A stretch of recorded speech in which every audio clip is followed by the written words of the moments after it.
Drama serial एक सितम और में आज की एपिसोड में सुफियान की कंपनी जीत जाती है और टेंडर सुफियान को मिल जाता है, जिस पे शहरोज़ बहुत परेशान होता है। फिर सुफियान उसके पास आके कहता है, तुम्हें पता है तुम्हारी कंपनी के सारे सीक्रेट्स मुझे किसने दिए हैं।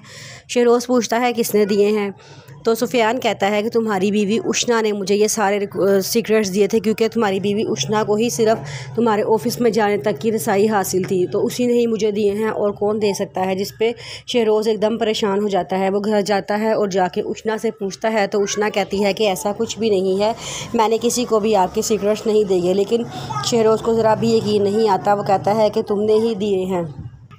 उष्णा उसको बड़ा समझाने की कोशिश करती है कि मैंने ऐसा कुछ भी नहीं किया, जिस पे लेकिन फिर भी शहरोज़ नहीं मानता। और शहरोज़ के मामा पापा नईमा भी उसी पे इल्ज़ाम लगाते हैं कि तुमने ही ये हरकत की है, तुम्हें अपने शोहर को निजा दिखा के क्या सुकून मिला है। उष्णा उनको भी बड़ा समझाने की कोशिश करती है कि मैंने कुछ भी नहीं किया है, उसने खुद ही कहीं से चुराए हैं, जिस पे वो भी नहीं मानते। और नईमा कहती है तो हद ही हो गई है, इससे मेरे बेटे को सब लोगों के सामने ज़लील कर दिया है। जिस पे शहरोज़ के पापा भी समझाने की कोशिश करते हैं कि नहीं ऐसी कोई बात नहीं है, लेकिन नईमा किसी सूरत नहीं मानती। कहती है अब तो हद ही हो गई है, अब तो इनको उसको तलाक दे देनी चाहिए। उष्णा को उसके पापा कहते हैं कि इतने बड़े फैसले इतनी सी बातों पे नहीं कर लेते। वो कहती है कि इतनी सी बात कैसे हो सकती है कि मेरे बेटे को तमाम कंपनी के बोर्ड्स के सामने शर्मिंदा होना पड़ा है। फिर सुफियान के घर वाले जश्न मनाते हैं और वो सबको मिठाई खिलाते हैं, जिसमें ज़ैनब भी शामिल होती है। ज़ैनब भी मिठाई खाती है और सारे दूसरे को मुबारकबाद देते हैं।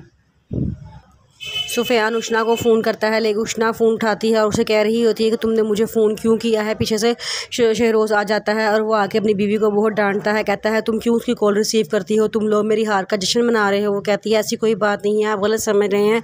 वो कहता है ऐसी बात है तो तुम उसका नंबर क्यों नहीं ब्लॉक कर देती, क्यों उसका नंबर अपने मोबाइल में रखा हुआ है। उष्णा कहती है कि मैंने उसका नंबर बड़ी दफ़ा ब्लॉक किया है, लेकिन वो हर बार मुझे नंबर चेंज करके कॉल करता है। कहती है मैंने 100 बार उसका नंबर डिलीट किया है, लेकिन वो 100 बार नंबर चेंज करके तो मुझे कॉल करता है। तो वो रोज़ कहता है कि बस कर दो, मैं को कितने बहाने लगाओगी, तुमने मुझे दिल तोड़ा है और मेरा दिल दुखाया है। मैं सोच भी रहा कि मेरी बीवी ऐसी हरकत करेगी। उष्णा कहती है कि नहीं ऐसी कोई बात नहीं है। वो उसे बहुत यकीन दिलाने की कोशिश करती है, लेकिन वो यकीन नहीं करता। उधर सुफियान की मामा और उसकी चची बहुत खुशी मनाती हैं कि उनके बेटे ने उनके शहरोज़ को मात दी है और उसको हराया है और उसके बेटे की फ़तह हुई है। इस पर वो बहुत खुश होती हैं। सुफियान अखबार वाले को फ़ोन करके कहता है कि कल न्यूज़पेपर में सबसे बड़ी न्यूज़ छपनी चाहिए कि शहरोज़ टेंडर हारने के बाद जीतने वाले सुफियान टेंडर्स के साथ लड़ पड़ा और हाथापाई की है और उनके साथ बड़ा झगड़ा किया है। तो अखबार वाले कहते हैं ठीक है, और कहता है कि इसको न्यूज़ में भी चलाना है और बड़ी चटपटी सी खबर बना के लगानी है कि शहरोज़ टेंडर हारने के बाद टेंडर जीतने वाले के गले पड़ गया है। जिस पे वो कहते हैं ठीक है, आप परेशान ही ना हो, कल इंशाल्लाह ये खबर चल पड़ेगी।